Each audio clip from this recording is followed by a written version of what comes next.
Now I request to Sri TJR Sudhakar Babu to move the motion of thanks to Governor address.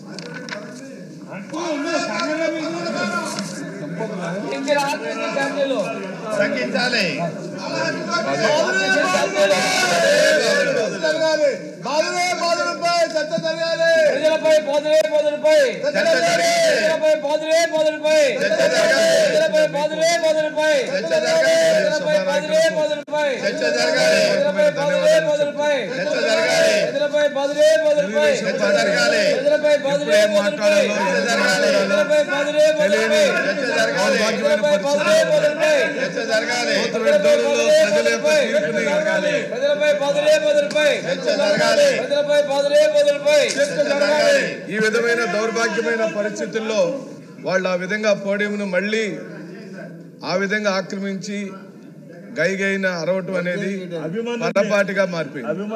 వాళ్ళకి సిగ్గు రాదు, వాళ్ళు మారరు. వాళ్ళకి చిత్తశుద్ధి ఉంటే గవర్నర్ గారి యొక్క ప్రసంగంలో ఈ ప్రభుత్వం అనగా వైఎస్ జగన్మోహన్ రెడ్డి గారి ప్రభుత్వం సాధించిన సమున్నతమైన లక్ష్యాల యొక్క సంపుటిగా అందరి టేబుల్ మీద ఉంది. ఆ నివేదికలో పొందుపరిచిన అనేకమైన అంశాల మీద వాళ్ళు కూడా డిబేట్లో పాల్గొనే అవకాశం ఉంది. గవర్నర్ గారికి ధన్యవాదాలు చెప్పే కార్యక్రమము ఈ ప్రభుత్వం సాధించిన లక్ష్యాలను విజయాలను ఒకసారి మనం ఈ సభ మననం చేసుకోవాలి. కానీ తెలుగుదేశం పార్టీకి సిగ్గు రాదు, తెలుగుదేశం పార్టీ వాళ్ళు మారరు. ప్రజలందరూ కూడా దీన్ని గమనించమని చెప్పి అడుగుతున్నాం. మిమ్మల్ని ఈ విధంగా అవమానపరచడం పదే పదే పరిపాటిగా మారిపోయింది.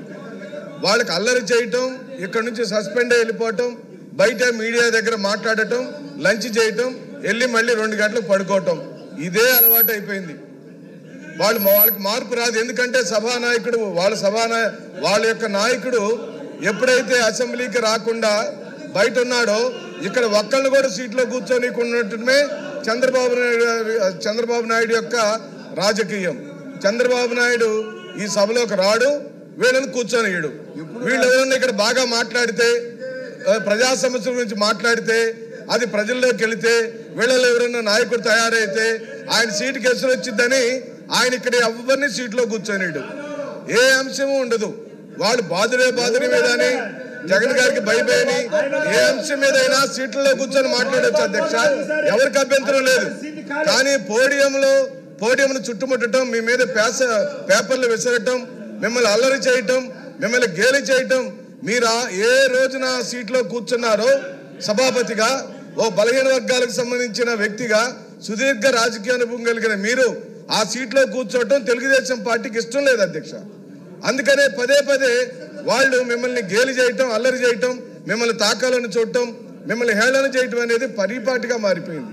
ఇక వాళ్ళ గురించి మాట్లాడటం మానేస్తే అధ్యక్ష, నిజంగా రాష్ట్ర గవర్నర్ గారు ఈ ప్రభుత్వం సాధించిన విజయాలకు సంబంధించి వారు చెప్పిన మాటలను ప్రతి ఒక్క దానిని మేము అభినందిస్తూ వారికి నిండుగా మేము మీ ద్వారా గవర్నర్ గారికి కృతజ్ఞతలు చెప్తున్నాం అధ్యక్ష.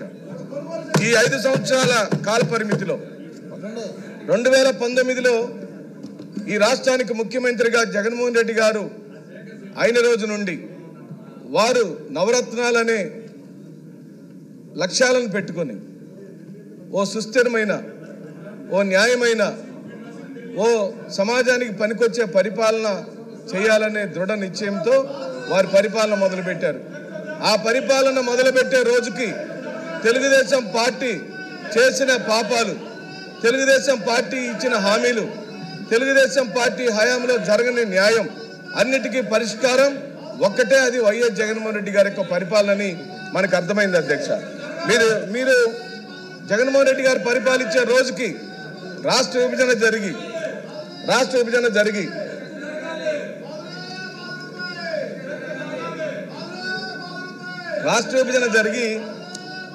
రాష్ట్రం నష్టపోయిన సందర్భంలో, రాష్ట్రము పూర్తిగా చితికిపోయిన సందర్భంలో చంద్రబాబు నాయుడు గారు 2014 నుంచి 19 వరకు సర్వనాశనం చేశాడు అధ్యక్ష. ప్రజలకు ఇచ్చిన హామీలన్నీ తొంగలో దొక్కాడు. ఆ హామీల గురించి నేను ఏకరువు పెడితే గవర్నర్ గారికి ధన్యవాదాలు చెప్పే నా ప్రసంగం చంద్రబాబు నాయుడు గారిని విమర్శించడానికి పోయింది కాబట్టి జగన్మోహన్ రెడ్డి గారు సాధించిన విజయాల గురించి సభ దృష్టికి మీ ద్వారా తీసుకురావాలని చెప్పి అనుకుంటున్నాం అధ్యక్ష.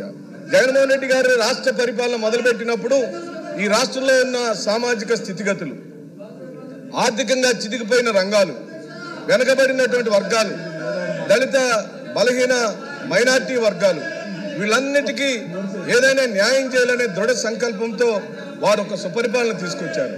ఆ పరిపాలనలో వారు తీసుకొచ్చిన బృహత్తరమైనటువంటి రంగాలు ఒక విద్యారంగం, ఒక వైద్య రంగం అనగా ఆరోగ్యము, వ్యవసాయ రంగము, స్త్రీ సంక్షేమము, అలాగనే ఆయన పట్టించుకున్న సామాజిక న్యాయం. ఇది ఎక్కడా కూడా ఈ భారతదేశంలో ఏ ముఖ్యమంత్రి సాధించలేని విజయాలు ఈ రోజున గౌరవ ముఖ్యమంత్రి వైఎస్ జగన్మోహన్ రెడ్డి గారు సాధించారు. అది చూసి ఓర్చుకోలేని తెలుగుదేశం పార్టీకి సీట్లలో వాళ్ళు కూర్చోలేరు అధ్యక్ష. ఏదో ఒక విధంగా అల్లరి చేయటం కానీ లేదా సభల నుంచి బయటకు వెళ్ళటం కానీ వాళ్ళకి అది ఇష్టం. ఎందుకంటే కూర్చుంటే నిజాలు వినాల్సి వస్తుంది, గణాంకాలు తెలుసుకోవాల్సి వచ్చింది.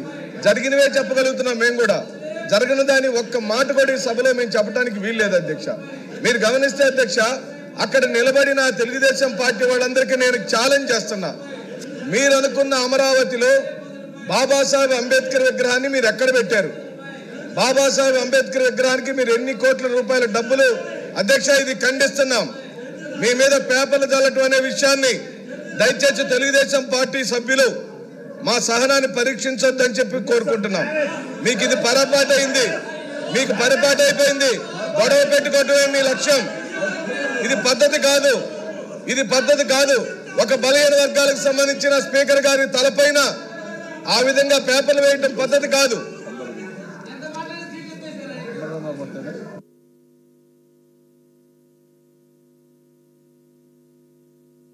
అధ్యక్ష, నేను ఒక మాట ఏం చెప్తానంటే, వారు నిరసన చెప్తున్నారు, ఈ రెడ్ లైన్ దాటి పైకి వచ్చారు, అక్కడ కూర్చున్నారు, మాట్లాడుతున్నారు.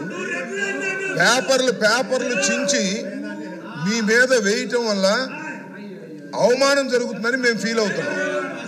ఈ విధంగా రెచ్చగొట్టే చర్యలు చేస్తే అది మర్యాద కాదు అని మనవి చేస్తున్నాను. మరొక్కసారి మనవి చేస్తున్నాను, మీరు కాగితాలు చించి స్పీకర్ మీద వేయటం అనేది మీరు అవమానకరంగా వ్యవహరిస్తున్నారు. మా సభ్యులను, సభను రెచ్చగొడుతున్నారు. జాగ్రత్త. మరొకసారి చెప్తున్నా, మీరు ఎంతసేపు అయినా నిరసన చెప్పండి. మీరు ఇక్కడ కూర్చుని ఎవరు లేరని కాదు, ఊరికి కాగితాలు చింపి స్పీకర్ మీద వేసి అవమానకరంగా మాట్లాడటం, అవమానకరంగా జెక్చర్స్ ఇవ్వటం పట్ల తీవ్ర నిరసన వ్యక్తం చేస్తున్నాం. మీరు మర్యాద తప్పుతున్నారు, సభా సాంప్రదాయాలు తప్పుతున్నారు. ఇలా సభా సాంప్రదాయాలు తప్పితే మేము కూడా తప్పవలసి ఉంటుంది అనేది గుర్తుపెట్టుకోండి. కాగితాలు చించి ఆ పుస్తకాలు చించి మీరు వేసేటటువంటి ప్రయత్నం చేస్తున్నారు. ఇది మర్యాద కాదు. అసలు మీరు సభలో ఉండదలుచుకున్నారా, వెళ్ళదలుచుకున్నారా? వెళ్ళదలుచుకుంటే చెప్పండి, మీ అంతటా మీరు వెళ్ళండి. ఒకటి లేదు, సస్పెండ్ చేయించుకుంటారా చేయించుకోండి, లేదా అలా కూడా వెళ్ళరు, మార్షల్తో నెట్టించుకుంటారా నెట్టించుకోండి. Options are yours. అంతే తప్ప ప్రతిసారి అడ్డం వచ్చి కాగితాలు చింపి, అక్కడ ఉన్నటువంటి అమూల్యమైనటువంటి కాగితాలు చింపి మీరు స్పీకర్ మీద వేయటాన్ని మేము నిరసిస్తున్నాం. అది తప్పుపడుతున్నాం, అది సాంప్రదాయం కాదని చెప్తున్నాం. అలా చేయటం వల్ల మేము రెచ్చిపోవాల్సిన పరిస్థితి ఏర్పడుతుందని కూడా సున్నితంగా హెచ్చరిస్తున్నాం. జాగ్రత్త అని కూడా చెప్తున్నాం. అధ్యక్ష,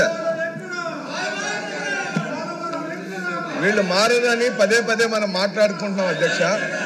వీళ్ళు ప్రజా సమస్యల గురించి సభలో మాట్లాడుతున్నట్టుగా బిల్డప్ చేసి, సభని హైజాక్ చేసి, మీడియా అటెన్షన్ తీసుకోవడానికి చేసే ప్రక్రియ కానీ సిగ్గుమాలిన దురదృష్టకరమైన అధికార దాహంతో అధికారమే పరమావధిగా ఈ నీచమైన రాజకీయ ప్రక్రియకి ఒడిగట్టారు అధ్యక్ష. అది తప్పని చెప్పి మేము పదే పదే చెప్తున్నాం అధ్యక్ష. వాళ్ళు మారటం లేదు. ఇది చల్లటాన్ని, విసరటాన్ని మొక్కం మీద వేసి కొట్టడం అనేది చాలా చాలా తప్పు. దాన్ని మార్చుకోమని చెప్పి కూడా నేను కోరుతూ అధ్యక్ష, నేను అడుగుతున్నా, ఏం సాధించారు మీరు? 2014లో 19లో మీ నారా చంద్రబాబు నాయుడు పరిపాలించినప్పుడు ఈ రాష్ట్రానికి ఏం జరిగిందో చర్చిద్దామంటే సభలోంచి పారిపోతారు. మీ నాయకుడిచ్చిన హామీల గురించి చర్చిద్దామంటే సభలోంచి పారిపోతారు. జగన్మోహన్ రెడ్డి గారికి ఉన్న క్రెడిబిలిటీ, చంద్రబాబు నాయుడుకి ఉన్న క్రెడిబిలిటీ గురించి మాట్లాడదామంటే పారిపోతారు. చంద్రబాబు నాయుడు ఏం సాధించాడు, 2014 నుంచి 19 కాలంలో ఈ రాష్ట్రానికి ఏం చేశాడంటే చెప్పడానికి మీ దగ్గర గణాంకాలు లేవు. గణాంకాలు చెబుతావయ్యా, కూర్చొని వినండి అంటే వినే ఓపిక సహనం లేదు. అధ్యక్ష, పట్టుమని కొన్ని రోజుల్లో ఎన్నికలుంటే ఇంకా ఈ వ్యవహార శైలితో, ఈ దౌర్భాగ్యమైన రాజకీయ వ్యవహార శైలితో తెలుగుదేశం పార్టీ వారి సభని ఈ విధంగా డిస్టర్బ్ చేయకూడదు. ఇక్కడ కూర్చున్న సభలో ఉన్న వాళ్ళందరికీ హక్కులు ఉన్నాయి. మేమందరం ప్రజాప్రతినిధులుగా ప్రజలకు సంబంధించిన సమస్యలతో ఈ సభలోకి వచ్చాం. దాని గురించి మాట్లాడుకోవాలి, ఈ సాధించిన విజయాల గురించి మాట్లాడుకోవాలని ఈ సందర్భంగా నేను మనవి చేస్తూ, నేనేమడగట్లా, ఈనాటి నా ప్రసంగంలో మీరు 5 సంవత్సరాలు పరిపాలించారు కదా, ఆ 5 సంవత్సరాలలో బాబాసాహెబ్ అంబేద్కర్ విగ్రహాన్ని మీరు ఎందుకు పెట్టలేకపోయారని ప్రశ్నిస్తున్నాం. దానికి మీ దగ్గర సమాధానం ఉందా? లేదు, మీ దగ్గర సమాధానం లేదు. కానీ ఈనాటి ముఖ్యమంత్రి, గౌరవ ముఖ్యమంత్రి వైఎస్ జగన్మోహన్ రెడ్డి గారు విజయవాడ నడిబడ్డులో 206 అడుగుల హైట్ తో బాబాసాహెబ్ అంబేద్కర్ విగ్రహాన్ని స్థాపించి చరిత్ర సృష్టించాడు. ఆయన పాదాలు పట్టుకోండి. ఎందుకంటే ఈ సభలో మీరు చేసే అల్లరి రాజ్యాంగ విరుద్ధం. ఈ సభలో మీరు చేస్తున్న ప్రక్రియ రాజ్యాంగ విరుద్ధం. తోటి యొక్క సభ ప్రతినిధుల యొక్క హక్కులను హరించటం సభా విరుద్ధం, రాజ్యాంగ విరుద్ధం. మీరు మారమని చెప్పి సందర్భంగా నేను కోరుతూ, అధ్యక్ష, నిన్న గవర్నర్ గారు విగ్రహాల గురించి మాట్లాడినప్పుడు ఈ సభలో ఉన్న ప్రతి ఒక్కరి యొక్క ఒళ్ళు పులకరించిపోయింది. అధ్యక్ష, ఆ విగ్రహం ఒక సామాజిక న్యాయానికి, ఓ సాధికారతకు, ఓ సమానత్వానికి, ఈ సమాజంలో పట్టిన చీడపీడలకు ఆ విగ్రహం నిలబెత్తు సాక్ష్యంగా నిలబడినప్పుడు దాన్ని స్థాపించడంలో గౌరవ ముఖ్యమంత్రి గారు చూపించిన సాహసోపేతమైన నిర్ణయాన్ని శ్లాఘించకుండా ఎలా ఉండగలుగుతాం? దాని గురించి మాట్లాడటానికి వీళ్ళకి ఎక్కడ సిగ్గులేదని నేను మనవి చేస్తూ, అధ్యక్ష, జగన్మోహన్ రెడ్డి గారు ప్రధానంగా తీసుకున్న రంగాల్లో విద్యారంగం. ఈ రోజున చంద్రబాబు నాయుడు గారు విద్యారంగాన్ని ఏ విధంగా సర్వనాశనం చేశాడో, నారాయణకు, చైతన్యకు, ఆంధ్ర రాష్ట్ర యొక్క బిడ్డల యొక్క భవిష్యత్తును ఏ విధంగా తాకట్లు పెట్టాడో, విద్యని అందని ద్రాక్షగా ఎలాగా మార్చాడో, కార్పొరేట్ శక్తులతో విద్యారంగాన్ని ఎలా భ్రష్టు పట్టించాడో మనం చూసాం. అధ్యక్ష, ఈ రోజున గౌరవ ముఖ్యమంత్రి గారు తీసుకొచ్చిన తన పరిపాలన సంస్కరణలో ప్రధానమైనది విద్యారంగంలో ఆయన సమున్నతమైన లక్ష్యాలు సాధించాడు. అధ్యక్ష, నిన్న గవర్నర్ గారు కూడా వారి యొక్క ప్రసంగంలో చెప్పారు, 15,000 రూపాయల అమ్మఒడి లాంటి కార్యక్రమం, నాడు నేడు లాంటి కార్యక్రమం, జగనన్న గోరుముద్ద లాంటి కార్యక్రమం, జగనన్న విద్యా దీవెన లాంటి కార్యక్రమం, ఇంగ్లీష్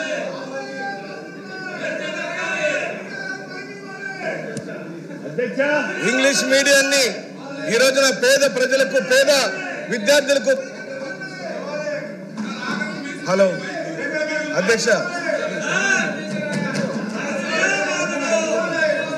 ఇంగ్లీష్ విద్యను పేద బిడ్డలకు చేరువ చేయడం అనే చరిత్రాత్మక నిర్ణయాలన్నీ కేవలం జగన్మోహన్ రెడ్డి గారి యొక్క పరిపాలనలోనే సాగినాయి. అధ్యక్ష, ఇవేమీ లేవు. మీరు గమనిస్తే విద్యారంగం మీదే జగన్మోహన్ రెడ్డి గారి యొక్క పరిపాలన తీసుకురాబడిన సంస్కరణలు, చంద్రబాబు నాయుడు యొక్క పరిపాలన చేసిన విద్యారంగ సంస్కరణ మీద చర్చిద్దామంటే తెలుగుదేశం పార్టీ వాళ్ళు దానికన్నా రెడీ అవ్వాలి. దాని మీద కూడా వాళ్ళకి మాట్లాడడానికి ఏమీ లేదు. ఎందుకంటే ఈ రాష్ట్రంలోని పేద విద్యార్థులకు విద్యని అందని ద్రాక్షగా చేశాడు. అధ్యక్ష, ఇది చాలా మంది తల్లులకు గుండె కోత. అధ్యక్ష, పెరిగిన బిడ్డలకు చదివించుకోవాలని, పెరుగుతున్న బిడ్డలకు నాణ్యమైన విద్య అందించాలని, ఆ బిడ్డలను సమాజంలోని అభివృద్ధికి అందించాలని ప్రతి తల్లి కోరుకుంటుంది. అధ్యక్ష, కానీ పరిమితమైన ఆర్థిక వనరులు ఉండటం వల్ల ఈ కుటుంబంలో 4 బిడ్డలుంటే ఒక్క బిడ్డనే చదివించుకొని తల్లి పడే క్షోభని గుర్తించిన తొలి ముఖ్యమంత్రి ఈ భారతదేశంలో వైఎస్ జగన్మోహన్ రెడ్డి గారు అని చెప్పి సవినీయంగా ఈ సభలో చెబుతున్నాం. అధ్యక్ష, అమ్మఒడి లాంటి డబ్బులు, ఆ 15,000 రూపాయల డబ్బులు తీసుకుంటున్న తల్లి తన బిడ్డలందరికీ కడుపు నిండా అన్నం పెట్టుకుంటూ, వాళ్ళకి కావాల్సిన అవసరాలు తీర్చుకుంటూ, ఆ బిడ్డలు 4 ఈ రోజున పాఠశాలకి సగర్వంగా పంపించుకుంటుంది. ఆ పాఠశాలల్లో ఇంగ్లీష్ మీడియంలో చదివించుకోగలుగుతుంది. అధ్యక్ష, అదే కాదు, నాడు నేడు పేరుతో ఈ రోజున 44,800 పాఠశాలలను ఆధునీకరించిన జగన్మోహన్ రెడ్డి గారు ఈ రోజున ఎప్పటికీ చరిత్రలో నిలిచిపోతాడు. అంత సున్నితమైన అంశాలను మీరు ముఖ్యమంత్రి స్థాయిలో కూర్చొని అంతగా మైక్రో లెవెల్లో ప్రజలకు సంబంధించిన అంశాలను పట్టించుకోవడం అనేది చాలా అరుదుగా జరిగే సంఘటనలు అధ్యక్ష. ఈ రోజున మీరు గమనిస్తే పాఠశాలలో 46,661 మంది ఆయాలను నియమించి పాఠశాలలో పరిశుభ్రమైన వాతావరణాన్ని తీసుకొచ్చి పచ్చని చెట్లను నాటి బాత్రూంలు కట్టించి, బాత్రూంలే కాదు అధ్యక్ష, బాత్రూమ్ పరిసర ప్రాంతాలన్నీ కూడా ఎప్పుడు కూడా శుభ్రంగా ఉండటం కోసం మరి అక్కడ కావాల్సిన సదుపాయాలు ఏర్పాటు చేసి చరిత్ర సృష్టించారు అధ్యక్ష. ఈ రోజున గోరుముద్ద లాంటి కార్యక్రమం, దాన్ని ఎవరు కూడా ఏ ముఖ్యమంత్రి గారు కూడా అంత సున్నితంగా పరిశీలించినప్పటికీ గౌరవ ముఖ్యమంత్రి గారు ఆయనే స్వయంగా సమీక్షలు పెట్టుకొని ఆయనే కూర్చొని ఏమేమి గోరుముద్దలో ఏమేమి రకరకాల ఆహారాలు పెడుతున్నారు చిన్నబిడ్డలకని పరిశీలించిన తొలి ముఖ్యమంత్రి గారు. ఈ రోజున 16 రకాల నాణ్యమైన పోషకాహారాలన్నింటినీ బిడ్డలకిస్తూ ఆ బిడ్డల్ని ఒక సమున్నతమైన లక్ష్యాలు సాధించడానికి వాళ్ళకి కావలసిన మానసిక శక్తిని, శారీరక శక్తిని, వాళ్ళ యొక్క మానసిక వికాసాన్ని ఈ రోజున వారు పట్టించుకున్నారని మీ మధ్యలో మనం చేస్తున్నాం అధ్యక్ష. విద్యా కానుక కింద 11,901 కోట్ల రూపాయల డబ్బుల్ని వెచ్చించిన తొలి ప్రభుత్వం అధ్యక్ష. విద్యా దీవెన కింద 4,276 కోట్ల రూపాయల డబ్బులు 25,17,247 మందికి ఈ రోజున ఆ విద్య ద్వారా అందించిన లాభాలను మీ మధ్యలో మనం చేస్తూ అధ్యక్ష. వైద్య రంగంలో కూడా ఈ రోజున నాడు నేడు కార్యక్రమం జరిగింది. ప్రైమరీ హెల్త్ సెంటర్లు లేక గ్రామాలలో అనేక మంది చాలా సాధారణంగా చిన్న చిన్న జబ్బులకు కూడా పరిష్కారం దొరికే సందర్భంలో గ్రామాల్లో ఆరోగ్య రంగం కుంటుపడిపోయింది. 108 అయితే పూర్తిగా సర్వనాశనం చేశారు. దాన్ని అటకెక్కిస్తే అధ్యక్ష, ఈ ప్రభుత్వం ఏర్పడిన వెంటనే గౌరవ ముఖ్యమంత్రి గారు తీసుకున్న ప్రధానమైన లక్ష్యాల్లో విద్య ఎలాగనో ఈ రాష్ట్రంలో వైద్యం కూడా కుంటుపడిందని, ప్రాథమిక వైద్యం కూడా అవసరమని, ప్రాథమిక ఆరోగ్య కేంద్రాలు వెంటనే ఆధునీకరించి కావాల్సిన సదుపాయాలన్నింటినీ చేయటంతో పాటు వాళ్ళు అటకెక్కించిన 108 కార్యక్రమాన్ని మళ్ళీ పునరుద్ధరించడం, సుమారుగా 1,100 అంబులెన్సులను ఒకే మారు జెండా ఊపి మళ్ళీ చచ్చిపోయిన 108 కార్యక్రమాన్ని పునరుద్ధరించిన మహానుభావుడు వైఎస్ జగన్మోహన్ రెడ్డి గారిని సభలో మేము వెల్లడిపరుస్తున్నాం అధ్యక్ష. జగన్మోహన్ రెడ్డి గారు తీసుకొచ్చిన సంస్కరణలను అర్థం చేసుకోవడానికి కొంత ధైర్యం కావాలి అధ్యక్ష. ఎందుకంటే తెలుగుదేశం పార్టీకి సామాజిక న్యాయం అన్నా, సమానత్వం అన్నా, సౌభ్రాతృత్వం అన్నా, ఈ సమాజంలోని అట్టడుగు వర్గాలకు న్యాయం చేయటం అన్నా వాళ్ళకి అర్థమయ్యే అంశాలు కాదు అధ్యక్ష. అందుకని మాట్లాడటానికి అంశాలు లేక అల్లరికి పూరుకుంటారు, గొడవ చేస్తారు, పేపర్లు చింపుతారు. కాబట్టి వాళ్ళు మారని మరొకసారి మీ మధ్యలో నేను మనవి చేస్తూ అధ్యక్ష, మీరు గమనించినట్లయితే విద్యారంగంలో వారు తీసుకొచ్చిన సంస్కరణలు ఎప్పటికీ మారినట్టే వైద్య రంగంలో వారు తీసుకొచ్చినటువంటి అనేకమైన సంస్కరణలు ఇప్పుడు ఎప్పటికీ గుర్తుండిపోతాయి అధ్యక్ష. ఒక ఆరోగ్య ఆంధ్రప్రదేశ్ని చేయాలనుకున్నారు. ఆంధ్రప్రదేశ్లో ఉన్న ప్రాథమిక ఆరోగ్య కేంద్రాలన్నింటినీ నాడు నేడు పేరుతో ఆధునీకరించి ఆ నాడు నేడు పేరుతో పాటు ఆరోగ్య కేంద్రాలలో ఏర్పాటు చేయవలసినటువంటి పరికరాలను ఈ రోజున గట్టిగా ఏర్పాటు చేయడంతో పాటు మౌలిక సదుపాయాలు కల్పన చేయాలనుకున్నారు. విద్యా వైద్యను పూర్తిగా పునరుద్ధరించారు అధ్యక్ష. 10,132 మంది డాక్టర్లను వైఎస్ఆర్ విలేజ్ హెల్త్ క్లినిక్లు, 1,142 ప్రాథమిక ఆరోగ్య కేంద్రాలు ఏర్పాటు చేయడం జరిగింది. 177 కమ్యూనిటీ హెల్త్ సెంటర్లు ఏర్పాటు చేయడం జరిగింది. 53 ఏరియా ఆసుపత్రులను ఏర్పాటు చేయడం జరిగింది. 9 జిల్లాల్లో ఆసుపత్రులు, 3 స్పెషాలిటీ ఆసుపత్రులు కూడా ఏర్పాటు చేయడం జరిగింది అధ్యక్ష. ఈ గణాంకాలన్నింటినీ మేమేదో పేపర్ మీదనో లేకపోతే వాళ్ళు చూపించిన గ్రాఫిక్స్ మహాజాలంలోనో అమరావతి లాంటి గ్రాఫిక్ మహాజాలం కాదు అధ్యక్ష. ఇది ప్రజల మధ్యలో ప్రజల డబ్బులతో ప్రజల కోసం ఏర్పాటు చేయబడినటువంటి ఆరోగ్య రంగంలో తీసుకురాబడిన సంస్కరణలు. ఈ ఒక్క సంస్కరణ మీద అయినా తెలుగుదేశం పార్టీ వాళ్ళకి చిత్తశుద్ధి ఉండే, తెలుగుదేశం పార్టీ వాళ్ళకి ధైర్యం ఉంటే ఈ ఒక్క ప్రాథమిక ఆరోగ్యం మీద మాట్లాడదాం. అక్కడికి వెళ్ళి గొడవ చేయడం వల్ల ఏ ఉపయోగం లేదు. వచ్చి సీట్లో కూర్చోండి, గవర్నర్ యొక్క ప్రసంగాన్ని చదవండి. ఆ ప్రసంగంలో ఏదైనా తప్పులుంటే ఈ సభ దృష్టిని తీసుకురండి. నేను చెప్పిన గణాంకాలు ఎక్కడైనా తప్పులు ఉన్నాయా? అది ప్రాథమిక ఆరోగ్యం అయినా ప్రాథమిక విద్య అయినా నేను చెప్పిన గణాంకాలు తప్పులు ఉన్నాయని చెప్పి అడుగుతున్నాం. ఎందుకంటే అధ్యక్ష, చర్చల్లోకి రారు, చర్చల్లో పార్టిసిపేట్ చేయరు, ఈ గణాంకాలు వినరు, నిజాలు తెలుసుకోరు. కేవలం వాళ్ళ నాయకుడి యొక్క దృష్టిలో పట్టడానికి గైన మీ దగ్గరకు వచ్చి అరవటం, మిమ్మల్ని అవమానపరచడం, మీ మీద పేపర్లు చల్లటం ఈ ఆంధ్ర రాష్ట్ర ప్రజలు గమనించమని గొప్పగా అడుగుతున్నాం. అధ్యక్ష, వాళ్ళు సభ్యులుగా ప్రజలచే ఎన్నుకోబడిన ప్రజాప్రతినిధులుగా ఈ సభలో వాళ్ళ ప్రశ్నలు వేసే హక్కు వాళ్ళకు ఉంది, ఈ సభ దృష్టికి తెచ్చే హక్కు ఉంది.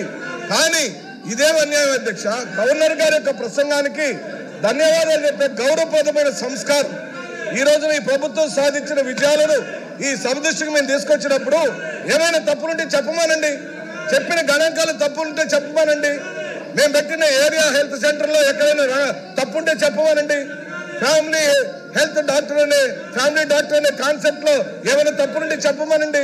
ఏమీ లేవు, తప్పులు చెప్పడానికి ఒక్కటి కూడా లేవు.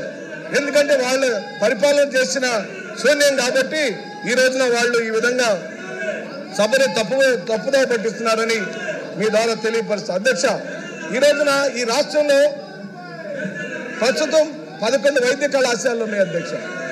వాటిని బలోపేతం చేసుకుంటంతో పాటు నర్సింగ్ కాలేజీలతో కూడిన 17 వైద్య కళాశాలలు, గిరిజన ప్రాంతాల్లో 5 మల్టీ స్పెషాలిటీ ఆసుపత్రులను నిర్మించడానికి ప్రభుత్వం శ్రీకారం చుట్టింది. అధ్యక్ష, ఇది నిజంగా అభినందించాల్సిన సందర్భాలు.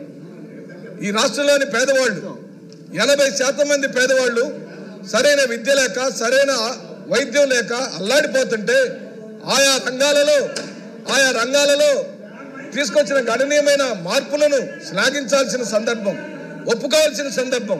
నిజాయితీగా మేము చెప్తున్నాం, మేము ఈ అంశాలు నవరత్నాలైన అంశాలు జగన్మోహన్ రెడ్డి గారు తీసుకొచ్చిన విప్లవాత్మకమైన మార్పుల విషయంలో మాకు చిత్తశుద్ధి ఉంది అధ్యక్ష.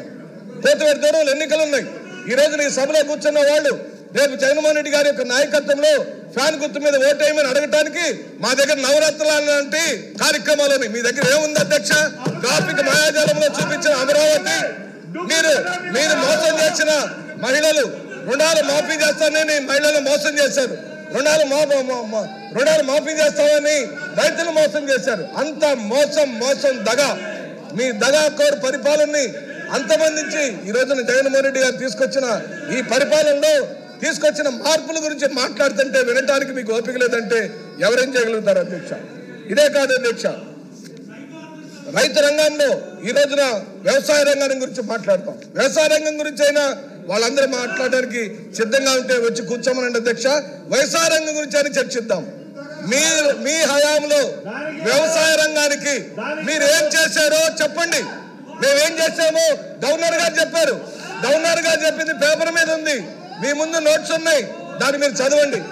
అధ్యక్ష, నేను అన్నట్ల వ్యవసాయ రంగంలో నారా చంద్రబాబు నాయుడు గారు ఈ రాష్ట్ర ప్రజలకు పెద్ద గుండు సున్నా చుట్టాడు, రైతులకు అన్యాయం చేశాడని నేను చెబుతాను అధ్యక్ష. ఈ సభలో ఎలా చేశాడంటే 86,000 కోట్ల రూపాయల రైతు రుణాలను మాఫీ చేస్తానని మోసం చేసి 2014లో ముఖ్యమంత్రి అయిన వాడు ఎన్ని వేల కోట్లు మీరు తీర్చారో ఈ సభకు చెప్పమని అడుగుతున్నాం. మేమేం అడగట్లేదు అధ్యక్ష. మీరు చెప్పిన హామీ 2014లో నారా చంద్రబాబు నాయుడు ఇచ్చిన హామీ రైతు రుణాలు మాఫీ 86,000 కోట్లు కదా. మీరు రైతు రుణాలు ఎంత తీర్చారో లెక్క చెప్పండి అయ్యా అని అడుగుతున్నాం. మీ దగ్గర లెక్కలు ఉన్నాయా? మీ దగ్గర గణాంకాలు ఉన్నాయా? రైతు రుణాలకు సంబంధించి మీరు ఏమైనా చేశారా? ఇదిగో మేము చేశాం అధ్యక్ష. ఈ రోజున ఈ రాష్ట్రంలోని రైతులకు ఆర్బిక సెంటర్లు ఏర్పాటు చేశాం. ఈ రోజున రైతులకు రైతు రుణాలను మాఫీ చేయడం కోసం రైతు భరోసా డబ్బులను 13,500 రూపాయల డబ్బులను రైతులకు ఇవ్వడం జరుగుతుంది అధ్యక్ష. ఆర్బిక సెంటర్లను ఏర్పాటు చేయడం అంటే సామాన్యమైన విషయం కాదు. గ్రామాల్లోని పేదవాళ్లకు, పేద రైతులకు ఇది ఒక ఆసరగా నిలబడిందని మీ ద్వారా మనవి చేస్తాం అధ్యక్ష. రైతు భరోసా కేంద్రాలు ఏర్పాటు చేయడమే కాదు, పండించిన పంటలకు గిట్టుబాటు ధరలు ఇచ్చాడు. ఈ ప్రభుత్వంలో రైతులందరూ సుభిక్షంగా గుండె మీద చేసుకొని ఏ ఇబ్బంది లేదు. ఏదో వర్షం వచ్చినా, వరద వచ్చినా, బీభత్సం వచ్చినా ఈ రాష్ట్రంలో గౌరవ ముఖ్యమంత్రి వైఎస్ జగన్మోహన్ రెడ్డి గారు రెడీగా ఉన్నాడు, మిమ్మల్ని ఆదుకోవడానికి రెడీగా ఉన్నాడు, మమ్మల్ని ఆదుకోవడానికి రెడీగా ఉన్నాడని రైతులు ఆనందంగా ఉంటే చూసి ఓర్చుకోలేని తెలుగుదేశం పార్టీ వాళ్ళు. మేమే అడగట్లా, అది కూడా నేను అడుగుతున్నాను అధ్యక్ష. అయ్యా, మీ హయాంలో నారా చంద్రబాబు నాయుడు 5,000 కోట్ల రూపాయల ధరల స్థిరీకరణ నిధి పెడతానన్నాడు, పెట్టాడా అని అడుగుతున్నాం. లేదు అధ్యక్ష. 5,000 కోట్ల రూపాయల ధరల స్థిరీకరణ నిధి పెట్టి రైతులకు ఎప్పుడు ఇబ్బంది వచ్చినా ఆదుకుంటానని చెప్పిన చంద్రబాబు నాయుడు ఆదుకోలేక నిష్క్రమించాడు. ఆ చంద్రబాబు నాయుడు మళ్ళీ వచ్చి పరిపాలిస్తారంటే రైతులు నమ్మే పరిస్థితి లేదని ఈ సందర్భంగా మనవి చేస్తూ అధ్యక్ష స్త్రీ సాధికారత గురించి మాట్లాడుకుందాం, స్త్రీ సంక్షేమం గురించి మాట్లాడుకుందాం. ఈ దేశంలోని అనేక మంది ప్రముఖులు బాబాసాహెబ్ అంబేద్కర్ కానీ, పూజ్య బాపూజీ కానీ, పూలే గారు కానీ ప్రతి ఒక్కళ్ళు మహిళా సాధికారత గురించి కోరుకున్నారు అధ్యక్ష. అనేక మంది ప్రముఖులు దేశంలోని ప్రపంచంలోని అనేక మంది చేయలేని సంస్కరణలు, ఈ దేశంలోని అనేక మంది ముఖ్యమంత్రులు సాధించలేని విజయాలు స్త్రీ సంక్షేమంలో గౌరవ ముఖ్యమంత్రి గారు సాధించారు అధ్యక్ష. ఈ రోజున చేయూత లాంటి కార్యక్రమం, ఆసరా లాంటి కార్యక్రమం, 0 వడ్డీకే రుణాలాంటి కార్యక్రమం, ఆ మహిళలకు ఇళ్లు కట్టించిన విధానం, ఇచ్చిన ఇళ్ల పట్టాలు, వీటన్నిటి గురించి మనం మాట్లాడదాం.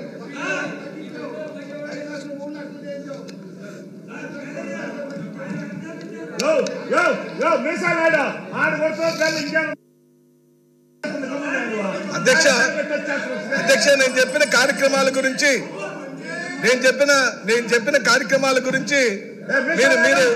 మీరు వాళ్ళకి చిత్తశుద్ధి ఉంటే స్త్రీ మహిళా అభివృద్ధి పైన, మహిళా సాధికారత పైన గవర్నర్ గారు పలకరించిన గణాంకాలు కానీ, గవర్నర్ గారు ప్రసంగంలో తీసుకొచ్చిన అంశాల మీద కానీ, వైఎస్ జగన్మోహన్ రెడ్డి గారు సాధించిన విజయాలు, వైఎస్ జగన్మోహన్ రెడ్డి గారు తీసుకురాబడిన సంస్కరణలు, లేదా చంద్రబాబు నాయుడు పరిపాలన చేసిన సంస్కరణలు, ఇవే కదా అధ్యక్ష. మేమేమో జగన్మోహన్ రెడ్డి గారు పరిపాలనలో మహిళా సాధికారత జరిగిందని మేము చెప్తున్నాం. జరగలేదని తెలుగుదేశం పార్టీ కోరుకుంటే అక్కడి నుండి బలలు కొట్టడం వల్ల ఏ ఉపయోగం ఉంది అధ్యక్ష? ప్రసంగం విని తప్పులుంటే, గణాంకాల్లో తప్పులుంటే చెప్పమని అడుగుతున్నాం అధ్యక్ష. రోడ్డు సైడ్ అల్లరి బ్యాచ్ మొత్తాన్ని చంద్రబాబు నాయుడు సభలోకి తెచ్చాడు. ఏమైనా అర్థం ఉంది అధ్యక్ష వీళ్ళు చేసే పని? ఈరోజున మీరు గమనించండి అధ్యక్ష, చేయూత లాంటి కార్యక్రమం మీరు ఎప్పుడైనా విన్నారా? వైఎస్ఆర్ చేయూత లాంటి కార్యక్రమం అధ్యక్ష 45 ఏళ్ళ నిండిన ఎస్సీ, ఎస్టీ, బీసీ మైనార్టీలోని మహిళలు ఆరోగ్యము అంతగా సరిగా ఉంటుంది. ఎందుకంటే అధ్యక్ష చిన్న వయసులోనే పెళ్లి చేయబడి కూర్చుంటే లెగలేక, లేస్తే కూర్చోలేక బాధపడిపోతూ ఆరోగ్యం సన్నగిలిపోయి పోషకాహార లోపం వల్ల బిడ్డలకు పోషణకు ఎంతో కష్టపడుతున్న తల్లికి 45 ఏళ్ళు వచ్చేసరికి ముసలితోనే రావటం, ఆ 45 ఏళ్ళు నిండిన మహిళలకు ఆసరాగా ఉండాలని మేము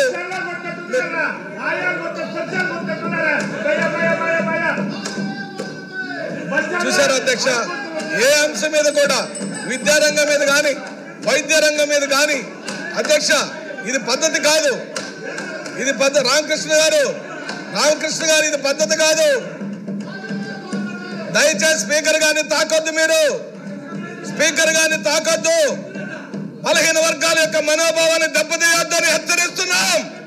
జాగ్రత్త. మీరు బలహీన వర్గాల యొక్క మనోభావాలు, దళితుల యొక్క మనోభావాలు, ఈ రాష్ట్రంలోని పేదవాళ్లకు, ఈ రాష్ట్రంలోని జనాభాలోని అత్యధిక మంది జనాభాల యొక్క మనోభావాలను తెలుగుదేశం పార్టీ దయచేసి మీరు స్పీకర్ గారిని తాకొద్దని చెప్పంటున్నాం.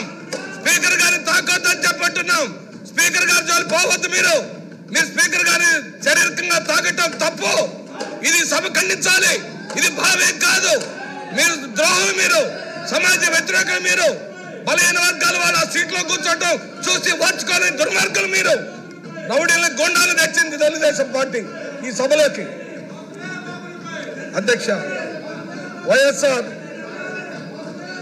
మీరు గమనించండి అధ్యక్ష, చేయూత లాంటి ప్రోగ్రాం ఎవరైనా ఈ దేశంలో ఎస్సీ, ఎస్టీ, బీసీ మైనార్టీ మహిళలకు 45 ఏళ్ళు నిండిన వాళ్ళకి ఈ విధంగా ఆర్థిక సహాయం చేయటం అనే కార్యక్రమాన్ని ఒక్క జగన్మోహన్ రెడ్డి గారు మాత్రమే చేయగలుగుతారని సవినయంగా చెప్పగలుగుతున్నాం అధ్యక్ష.